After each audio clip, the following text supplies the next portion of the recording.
Virginie Rozière MEP, you were the lead MEP on the European Parliament's report on whistleblowers. What are your feelings about this proposal that's been put forward by the European Commission?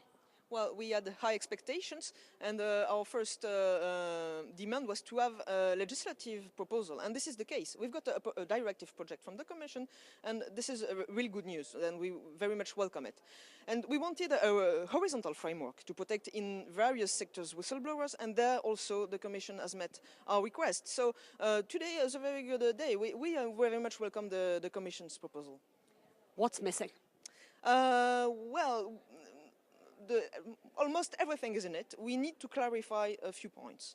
First, we want to be sure that whistleblowers will be protected even if they reveal something which is legal, a misconduct or a wrongdoing, but not necessarily illegal. And the Commission says it's its purpose as well, so we will be working closely together with the Commission to improve the text. Second, we want to be sure that there is no hole in the net and that we protect in every sector.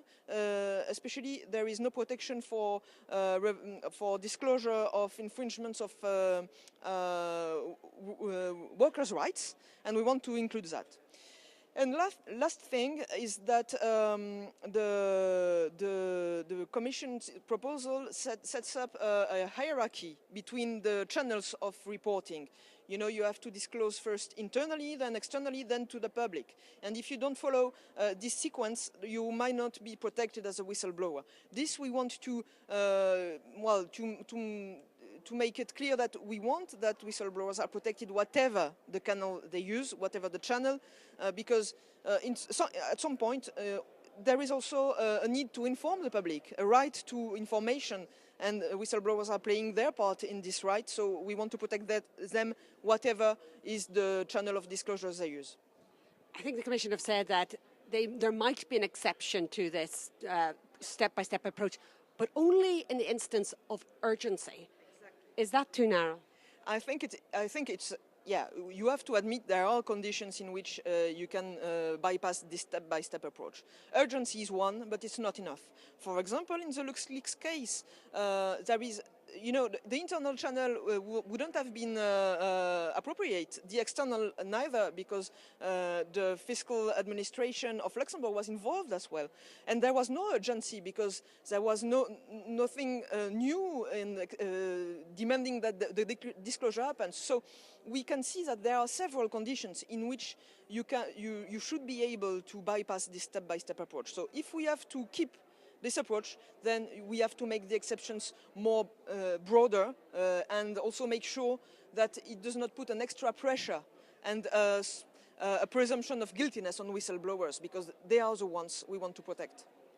So the European Parliament will probably want to toughen up these proposals by the sound of it, but it's also going to have to go to the European Council, to the Member States.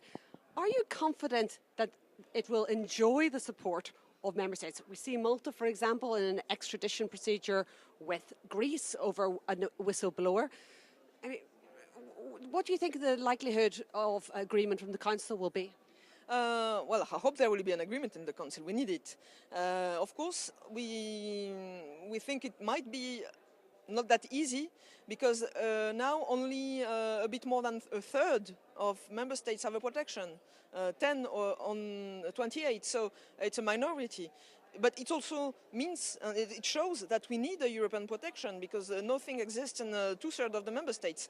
So we will have to be, of course, strong in the negotiation, pushing forward very, very strongly to make the Council move. And we will do as we have done towards the Commission, working together with NGOs, with civil societies, with citizens, because the pressure of the public is also very important to achieve results in this field. It worked in the Parliament and with the European Commission. Let's hope it will work in member states as well.